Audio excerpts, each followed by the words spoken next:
O vídeo de hoje, justamente para homenagear aqui um youtuber, Eustáquio Presley, professor de língua portuguesa, meu conterrâneo aqui do estado do Ceará, meu vizinho de cidade, que mora aqui próximo, a minha cidade lá de Sobral. E esse vídeo tem por intuito fazer uma homenagem aqui para esse YouTube, para essa pessoa que, no meu modo de ver, é um cara que faz um trabalho excelente no que ele se propõe. Ele é um excelente professor de língua portuguesa e ele é um excelente professor quando o quesito é ceticismo e ateísmo. Ele é um cara que me inspira bastante a produzir vídeos, a continuar nesse meio que é produzir vídeos com essa maneira de ver as coisas, com análise racional sobre a religião, principalmente as críticas que ele faz à religião organizada. O vídeo de hoje é esse, é fazer uma homenagem, dizer que ele é um cara que representa muito aqui no cenário, nesse nosso cenário ateísta, no cenário de pessoas de livre pensamento. E o vídeo de hoje é só uma homenagem justamente para isso, pelo que ele representa. Está há anos e anos aí fazendo esse trabalho, um trabalho muito bem feito. E é um cara que tem uma reputação impecável. É um cara que o que ele faz inspira e influencia as outras pessoas. Então eu tenho ele como um ser, um exemplo a ser seguido. É um cara que continua fazendo conteúdo para ajudar as pessoas a sair desse sistema religioso, sair dessa prisão mental que a religião coloca as pessoas. E ele faz tudo isso gratuitamente, você não vê ele pedindo dinheiro, ele fazendo chantagens emocionais, usando o emocional das pessoas para conseguir ajuda.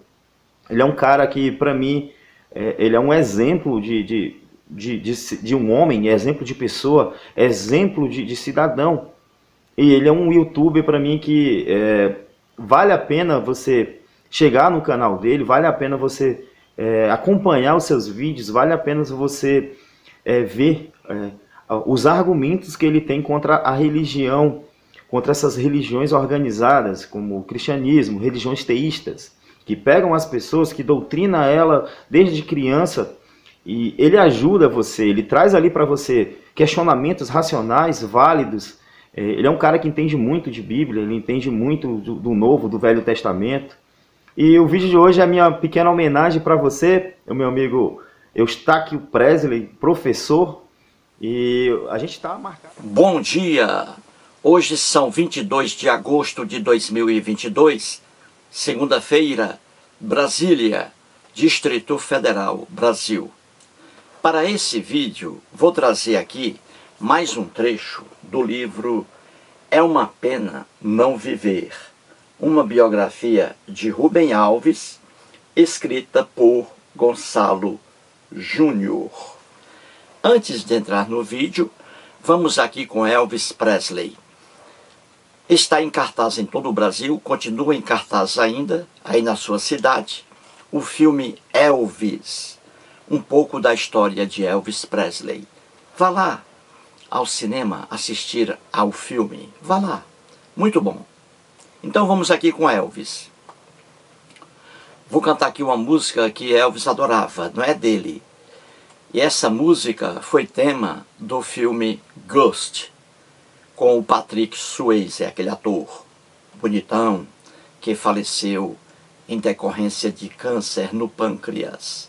Então, a música tema do filme, Um Shy Melody. Elvis Presley sempre cantava em seus shows essa canção, e ele até gravou também em disco. Então vamos lá, Elvis, Um Shy Melody. Oh, my love, my darling, I hungry for your touch, a long, long time. Time goes by so slowly, and time can do so much for you. É isso aí, gente. Vamos ao vídeo. Amigo leitor, Rubem Alves nascido em 1933, na cidade de Boa Esperança, no estado de Minas Gerais, e falecido em 2014, foi escritor, psicanalista, pastor da Igreja Presbiteriana do Brasil, IPB, e doutor em teologia e filosofia. Foi um cristão profundamente fanático, porém, após o doutorado em teologia nos Estados Unidos, abandonou o cristianismo, passando a criticá-lo com veemência. Em sua biografia escrita pelo jornalista Gonçalo Júnior, intitulada É uma Pena Não Viver, uma biografia de Rubem Alves, editora Planeta do Brasil Limitada, ano 2015, página 145, escreve: A teologia cristã é um edifício construído sobre o absurdo.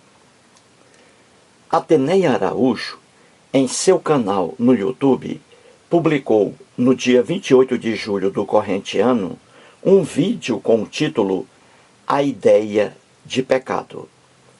Veja, leitor amado, o início de seu vídeo. A ideia do pecado, se a gente analisar bem, ela só tem sido usada para nos manipular, né? Porque se diz essa ideia de que por causa da desobediência de Adão e Eva, do pecado de desobediência que eles cometeram, é que o pecado entrou no mundo, né? Que antes assim de pecarem, Adão e Eva eram perfeitos. Aí por conta disso nós não somos perfeitos, somos herdeiros do pecado, né? Herdamos o pecado, como se fosse uma doença genética. Ela diz assim: a ideia do pecado, se a gente analisar bem, ela só tem sido usada para nos manipular, né? Porque, por causa da desobediência de Adão e Eva, é que o pecado entrou no mundo. Por conta disso, não somos perfeitos, somos herdeiros do pecado. Herdamos o pecado, como se fosse uma doença genética. Ateneia está se referindo à doutrina cristã do pecado original. Os cristãos, no Novo Testamento, criaram essa ignorância. Como diz acima Rubem Alves, mais uma teologia absurda. Paulo de Tarso, em 1 Coríntios, primeira carta aos Coríntios, capítulo 15, versículos 21 e 22, escreve: Visto que a morte veio por um homem, também por um homem veio a ressurreição dos mortos. Porque, assim como em Adão todos morrem, assim também todos serão vivificados em Cristo. Paulo de Tarso, em sua profunda ignorância, está afirmando que o homem morre por causa do pecado cometido por Adão e Eva. O casal pecou, razão pela qual a morte entrou no mundo. E essa morte foi transmitida aos filhos que ainda nem existiam. Isto é, os filhos inocentes, pagando pelo que seus pais fizeram no passado. Percebeu o absurdo, leitor querido? Para que você, leitor, perceba o absurdo dessa ideia, vou aqui traçar um caso hipotético, imaginário. Você vai reclamar. Você vai reclamar. Ah, você vai reclamar. Imagine você, leitor, em sua casa, com a esposa e os 3 filhos. Num certo dia, aparecem na viatura policial 2 policiais civis trazendo um mandado de prisão. Você vai até a porta perguntando a eles por que está sendo preso. E aí, Eles lhe dizem que você, leitor, está sendo preso porque seu avô paterno matou um homem há 20 anos. O que você, leitor querido, dirá aos dois policiais? Responda-me, leitor. Responda-me, leitor. O que você dirá aos dois policiais? Ora, você dirá a eles que não pode ser preso porque o crime foi cometido por seu avô. É injustiça, leitor, você sofrer uma punição por causa da ação de seu avô. Não é mesmo, leitor? Claro que é. Pois fique sabendo que a doutrina cristã do pecado original traz o mesmo absurdo. Ela diz que você, leitor, morrerá por causa do comportamento de Adão e Eva ocorrido há 6.000 anos na região onde hoje se localiza o Iraque. É a mesma injustiça. É a mesma injustiça. Você, leitor, será condenado à morte por uma ação praticada por Adão e Eva. Ora, seu avô praticou o crime, então somente ele que seja condenado. Da mesma forma, Adão e Eva praticaram o pecado, então somente os dois que sejam condenados. O mundo da Bíblia era muito injusto. Visões errôneas sobre justiça. Se meus pais praticam um crime, eles, somente eles, que recebam a punição. O filho não. Percebeu, leitor, o absurdo da doutrina cristã? E o pior, nunca existiu o casal Adão e Eva.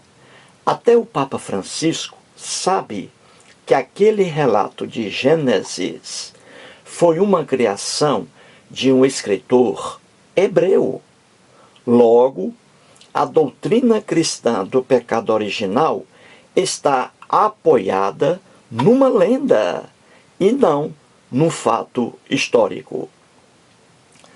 Ateneia Araújo, que foi uma cristã evangélica fervorosa, diante do absurdo dessa doutrina, diz: herdamos o pecado como se fosse uma doença genética.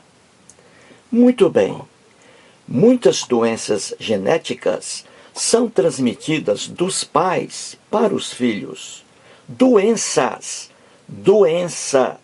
mas não comportamentos. Se um pai recebe uma punição por algum comportamento, por alguma ação, seus filhos não podem sofrer também essa punição. Somente o pai que praticou a ação proibida é que deve ser punido. Estender a punição aos filhos é loucura do mundo antigo, mais um absurdo presente na doutrina cristã do pecado original. Será que foi claro, leitor amado? Será que foi claro? Mais uma vez, muito obrigado.